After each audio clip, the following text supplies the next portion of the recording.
While I was at flea markets, I saw this original Frankie in bad shape, so of course I had to save her. Let's clean this poor ghoul and make her new again.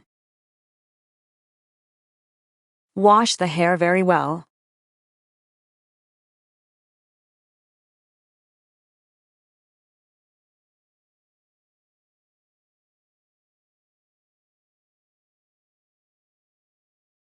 Now, brush, brush, brush. The amount of the glue in the hair, so let's fix it. I am here using the degreaser method. It works like a charm.